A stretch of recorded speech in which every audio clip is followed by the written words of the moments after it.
Hi there, I'm Jeremiah Salaska, Creative Director for Fifth Cell, and this is our new title, Hybrid.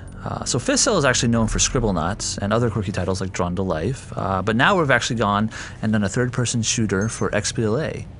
In the shooter genre, innovation isn't necessarily a common word, but that's what we pride ourselves on. And so when we decided to do Hybrid, we wanted to do something that was actually completely different from the norm of what you're used to, but still kind of feels similar. So probably the biggest thing that separates Hybrid is its combat-focused movement. And so with combat-focused movement, instead of controlling the movement specifically, you just look at a cover and press A, your character will automatically go there. If you press B, they'll actually retreat. And you can actually, with the left stick, you can control on the path where they're going. So as they're flying to cover, they can move, kind of strafe and dodge within their flight. The game actually doesn't have any ground movement except for strafing within cover. We're losing. Get back in there. While you're moving, you can actually change directions mid-flight, so you're not just locked to that one cover. So it's very, very fluid, very, very intuitive, and very, very simple, but it makes the strategy very, very deep because of the fact that you can't just go anywhere. You have to be very purposeful in your movement.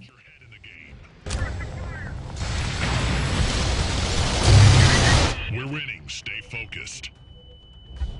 What's really cool about this game is that because we have kind of a focused kind of movement, we can allow people to go to upside down cover or to wall cover seamlessly without any problems. So they just select it and they'll go upside down. We also have a kill streak system called drones. And so you've seen a few of them before. There's these kind of like robot looking characters that fly around. When you get one kill, you get a stalker and he's a little buddy that flies around with you and kind of shoots where you shoot. When you get 3 kills in a row, you get a warbringer, and a warbringer is this huge kind of heavy artillery kind of guy that will fly around and kind of cause havoc. The last kill streak is called the Prayon. The Prayon is kind of like a heat-seeking missile. She requires 5 kills, and once she gets out, she's basically going to target some guy, and she'll take him out unless you kill him, unless you kill her before she gets to you.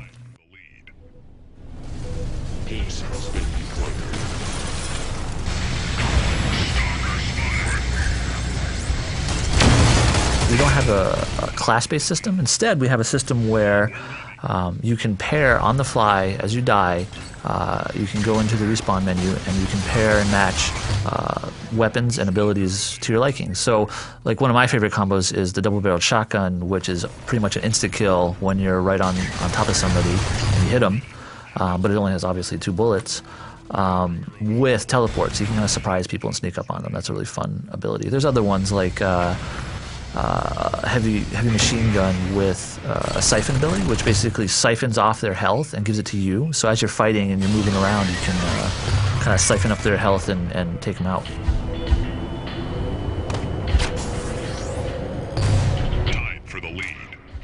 So we actually have a persistent world war, so every single battle that you do matters.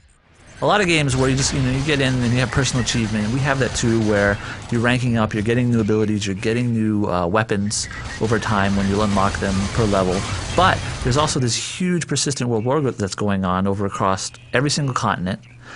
And there's 2 different factions, the Paladin and the Variant. And you actually choose on the onset, from the very beginning of when you log in, who you're going to be. And that's who you're going to be for the rest of the game. And so you're actually helping your faction do what they need to do by winning matches for them. And that'll actually not only help your faction, but it'll actually help you as well. We're actually using the Source engine, so this isn't a homegrown engine, but it's heavily modified, and it's actually running 60 frames a second. We actually thought that with a multiplayer shooter, that's really important to get that kind of smooth gameplay going. And so we spend a lot of time, optimizing and doing a lot on the Xbox to make sure that works. Hybrid is out this summer for XBLA.